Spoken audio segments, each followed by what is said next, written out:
在解读这16句名言之前，先分享3句比较接地气的话。1. 观念决定财富，观念创造财富，观念就是财富。2. 观念不对，终身受罪，连带影响好几倍。3. 观念不对，努力白费。以上3句话换一种有哲理的说法，就是思想是原因，生活是结果。你有什么样的思想，就过什么样的生活，你人生的一切都是你的价值观所决定的。正确的金钱观是幸福人生的源泉。我们今天就借助一些名人名言来分析一下，我们在追求财富的道路上应该秉承哪些正确观念。著名的家庭教育家卢勤曾说过，不要把财富留给孩子，要把孩子变成财富。古人一再强调厚德才能载物，在这里，厚德不仅仅是指道德的高尚，更是指道德的深厚和广泛。这种深厚的道德品质使人能够承载和包容世间的万物，无论是物质的财富还是精神的财富，都需要有深厚的道德品质来承载。另外，载物的物既可以指物质的财富，也可以指精神的财富。因此，厚德才能载物这句话实际上是在告诉我们，只有拥有深厚的道德品质，才能够承载和创造出丰富的物质和精神财富。此外，厚德载物也常常被用来形容一个人的品行高尚，道德品质深厚，能够承载和引领他人，起到榜样的作用。例如，他的厚德足以载物，国家给他多高的名誉，多厚的奖励，他都是足以承载的。我们如果想把毕生积累的财富留给孩子，想让自己的后代家族富裕的长久一些，打破富不过3代的魔咒，就必须把后代教育好，让他们成为一个有道德的人，这样才能守住财富。清代政治家思想家林则徐曾说过，子孙若如我，留钱做什么？贤而多财，则损其志；子孙不如我，留钱做什么？愚而多财，亦增其过。这句话的意思绝对不能简单的理解为不给孩子留钱，而是强调孩子本身的能力才是他最大的财富。他认为，如果子孙后代像他一样贤良能干，那么他无需留下过多的财富，因为过多的财富可能会消磨他们的斗志。相反，如果子孙不如他那样贤良能干，那么他也无需留下过多的财富，因为过多的财富可能会增加他们的过错。这句话的深层含义在于，林则徐强调的是教育和培养子孙的重要性，而不是简单的将财富传递下去。他认为，财富本身并不能带来幸福，真正的幸福来自于个人的奋斗和成就。因此，他主张应该重视教育，培养子孙的独立能力和人格魅力，而不是过分依赖财富。放在当今社会，这句话依然有着深远的启示意义。一方面，他提醒我们要理性看待财富，财富虽然重要，但是过度追求财富往往会忽视生活的真谛，甚至可能导致道德沦丧。另一方面，他也提醒我们要重视教育，培养子孙的独立思考和创新能力，而不是过分依赖父母给予的财富。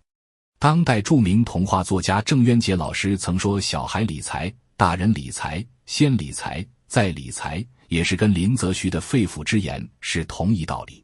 文学巨匠歌德曾说，如果您失去了金钱，失之甚少；如果您失去了朋友，失之甚多；如果您失去了勇气，失去了一切。但也有另外一种说法，就是把这句话的朋友换成健康。但无论如何，这句话在强调，物质财富不是最重要的，赚钱应该是做人的副产品。财富并不是永恒的朋友，朋友才是永恒的财富。一个人最大的财富是勇气，是希望；最大的破产是懦弱，是绝望。著名诗人席慕容曾说，金钱是一种有用的东西，但是只有在你觉得知足的时候，它才会带给你快乐，否则的话，它除了给你烦恼和妒忌之外，毫无任何积极的意义。金钱最终给我们带来的是安全感，之所以有许多人贪得无厌，就是一直觉得钱不够用，总是觉得赚得不够多，总是觉得攒得不够用。著名哲学家卢梭曾说，我们手里的金钱是保持自由的一种工具，我们所追求的金钱则是使自己当奴隶的一种工具。赚钱是手段，幸福才是目的。但是，许多人在追求财富的道路上本末倒置，出发的久了，忘记了出发的目的。赚钱攒钱成为了人生的目标，让自己成为金钱的奴隶。许多人不敢享受现在，总是把希望放在遥远的未来，殊不知你在等待未来，未来却不会等你。著名作家三毛曾说，世上的喜剧不需要金钱就能产生，世上的悲剧大半和金钱脱不了关系。也曾经有人说过，做人要莫名其妙的兴奋，还有不可救药的乐观。也就是说，当你学会了积极的思维模式，拥有正面积极的心态，随时都可以拥有快乐的心情。其实我们在贫穷的时候，烦恼只有一个，就是没有钱。但是钱多了以后，烦恼就变多了，放哪里，买什么，留给谁，这些都成了问题。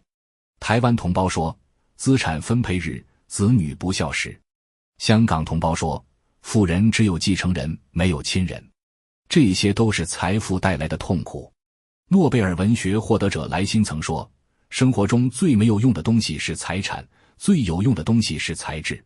有了才智，就能创造出财富。说到这，也引用一下庄子和老子的名言。庄子说，无用之用才是大用。老子说，有之以为利，无之以为用。复旦大学的精神叫做自由而无用的灵魂。无用就是无功利之用，但是一定有取之不尽、用之不竭的源泉之用。2018年的8月份，唐山城市路桥所有收费站停止收费，许多收费员抱怨说，青春给了收费站，不收费了，啥都不会干。其实问题的核心就是这些人忽略了自己才智的成长与进步，把自己变成了一个赚钱的工具而已。美国总统罗斯福曾说过，任何一个国家，不管它多么富裕，都浪费不起人力资源。财富是人创造出来的，但是我们却常常重物轻人。对于国家如此，企业如此，个人家庭也是如此。但是我们可以发现，不把人当回事，把钱当成命，却成为了正常现象。所以老子曾有振聋发聩的疑问，名与身孰亲？身与祸孰多？得与亡孰病？